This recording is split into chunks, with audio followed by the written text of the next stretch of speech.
Estes trabalhos devem-se a Montaigne, que tem um nome curioso, não é?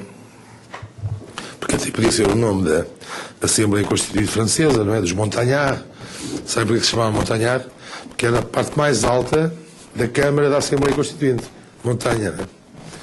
Os Montagnards, não é? Bom, Montaigne fazia parte dos Montagnards, mas isso era apenas uma coincidência, não é? Aquilo que os franceses chamavam une heureuse coïncidence, não é? Também lá estavam Saint-Just, Maximilien Robespierre e muitos outros. Faziam o grupo do grupo dos Montagnards. Montagnard é apenas porque na Câmara estava na parte mais alta, chamada Montanha. Mas fica simpático, não é? Ficou Montagnard, não é? Assim ficou na história, não é? Mas Freud, nesse texto genial, diz assim: a maior parte dos seres humanos está condenada a uma de duas coisas. Uma é passar por uma infância tormentosa e organizar sintomas neuróticos. Outra é capaz de passar por tudo aquilo que é tormentoso da infância. Porque a infância é uma, posso dizer, is a bullshit, não é? Ao contrário da maior parte das pessoas, eu penso que não há nem crianças inocentes, nem pais inocentes. Não é? Todas as crianças são vítimas de alguma coisa, não é? Eu achava muito mais claro o princípio da legitimidade grega, que era: reconheça ou não reconheço, não reconheço, vai embora, vai para a Agros, sai da polis, que os animais os devorem ou se transformem em heróis como o Édipo.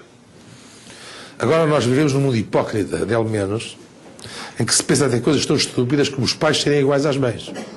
Eu vou-vos fazer uma confissão: tive 4 filhos, nunca mudei uma fralda a um filho meu. Mas desde que eles começaram a saber falar, eu sei agarrar uma criança e levá-la a ver as estrelas, explicar como é que é a história do céu, como é que é a história da humanidade, e essa é a razão por qual os meus filhos são capazes de pensar. Porque eu nunca misturei papéis. Tal como Karl Dreyer, no filme A Palavra, eu sei que a palavra é do pai. Essa palavra é sinde e separa do objeto fusional materno. Mas também sei que o amor básico parte da mãe. E a hipótese que Freud põe nesse texto é que génios como Leonardo nem precisaram de produzir sintomas, nem precisaram, como eu, miseravelmente, da formação reativa ou da sublimação para poder falar, mas que passaram diretamente de uma espécie de competência humana ao seu máximo desenvolvimento, que era a genialidade. De certa maneira, Leonardo da Vinci é como os bebés que chupam o dedo no interior da barriga das mães, que a gente sabe hoje pela ecografia, não é? Não precisaram de encontrar um seio para o substituir por um polegar. A genialidade é saber encontrar um polegar dentro do útero sem nunca ter percebido que há um seio. Leonardo da Vinci faz parte desse grupo de pessoas. E faz parte desse grupo de pessoas porquê? E eu aproveito para lhe prestar homenagem porque ele é um meu maître à pensée. Tenho as obras completas dele, todas. Quando eu estou triste, solitária, quando não sei o que é dizer, vou ver Leonardo, vou ver o que é que ele fez, vou ver o que é que ele foi capaz de construir sob o nome de narcisismo de vida, e ao mesmo tempo às vezes encharcado de narcisismo de morte, quando ele criava aquelas obras misturadas terríveis, pá. E ao mesmo tempo foi capaz de fazer como ninguém o Ecce Homo. Eis o homem aberto. Foi ele que o desenhou. E Freud diz isto. Ele fê-lo por uma razão. Porque a maneira... Dizem que ele era homossexual. Não há nenhuma evidência da homossexualidade dele. Nenhuma. Quando muito ele teria uma homossexualidade latente. E até penso que um gênio nem precisa tanto assim da sexualidade.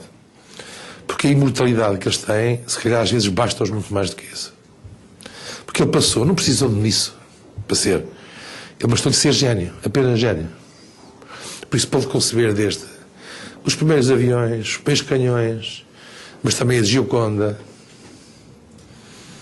que nós todos, quando vamos ver, é tão vista que tem que ter um espelho para não se estragar com a nossa respiração. E Freud diz, ele foi capaz de olhar o mundo assim, porque a mãe, aquela mãe que foi bastarda, o olhou assim. Olhou-o assim. Ele olhou o mundo porque alguém o olhou assim. E aqui temos uma outra visão do narcisismo. Na primeira, é a visão do narcisismo ligada à capacidade de investir ou desinvestir objetos porque acreditamos no nosso amor próprio. A segunda é nós olhamos para o mundo de uma certa maneira porque alguém olhou de nós para nós dessa maneira. E isso introduz-nos o segredo do Natal. Porque é o segredo do Natal? O Natal é uma festa engraçada. Eu, por exemplo, afirmo publicamente que eu não sou católico, não é? Não acredito em Deus. Sou um ateu impenitente. Estou condenado a pensar como um homem grego que a única forma de eu passar no mundo é deixar o meu nome pela minha obra. Não sei fazer de outra maneira. Sei que psique é apenas respirar. Para mim. Não vendo essa ideia para ninguém. Respeito quem pensa de uma maneira diferente, não é? A minha polissemia da diversidade permite-me nunca conceber o casamento de Eros e Psique, no qual se diz que não se podia abrir a luz. Porque não se podiam ver. Só se podiam amar no escuro. Porque quando se viram, ficaram horrorizados com o que viram. Portanto, eu admito que o meu sonho é às escuras. Como grande parte do sonho da humanidade, às vezes, é às escuras. Mas também admito que, apesar de ser assim, eu posso dizer que, por genética, ou por Deus, porque eu não tenho, tal como Penrose diz que a concepção matemática da ideia de Deus é tão complexa que não é possível uma equação matemática para Deus, ou uma outra ideia que é muito interessante, que me é muito cara e que me deixa sempre muito perplexo, diz, os ateus são aqueles que têm um tal perfeccionismo no pensamento, enquanto não tiverem uma demonstração perfeita da ideia de Deus, não podem acreditar nele. Eu filimo completamente neste segundo ponto de vista. Não é? Sou um herdeiro do racionalismo, um herdeiro de Kant, um herdeiro do pensamento da lógica transcendental, aquela que transcendeu a lógica cartesiana e a lógica aristotélica. É por isso que se chama transcendental, porque o Kant nunca foi transcendental, apenas quis transcender as lógicas tradicionais. É nessa transcendência que eu vou pôr também a colocação do sucesso do Natal. Não é? Porque em países tão diversos, tão diferentes, tão estranhos, ateus, como não sei se sabem que a maior parte da Coreia, isso foi sabido quando foi do Mundial da Coreia. Não é? Muitos deles são ateus. Porquê? Porque o budismo, por exemplo, é um ateísmo teísta. Não é? Porque Buda foi apenas um homem, não é? E depois há o budismo folclórico, não é? Aqueles que rapam a cabeça e tal, que dizem que são budistas porque não comem carne. Mas estes disparates criados pelo tribalismo estúpido do século XXI. Não é? Buda, em primeiro lugar, do Suttanipata, não é? Dos escritos orais dele, não é? Que é terrível, é pulsão de morte, opõe-se a tudo o que eu vou dizer. É por isso que eu não gosto dele. Discurso de Benares. Eis, ó bons santos, a verdade sobre a dor. Comer dá dor, porque o apetite que provoca a comida a seguir dá-nos dor. Amar dá dor, porque dá separação do amado e isso dá dor. Então abdiquemos do corpo e daquilo que ele chama o pecado, que é todo o corpo, para não termos dor. Eu não quero ser como o Buda. Eu quero ter dor para poder amar.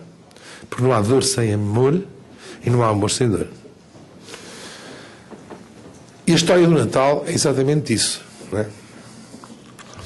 Em primeiro lugar, a história do Natal repete exatamente a história de Édipo. Não sei se vocês repararam alguma vez. Não é? Édipo também é condenado a sair de Tebas porque ele vai matar o pai e dormir com a mãe.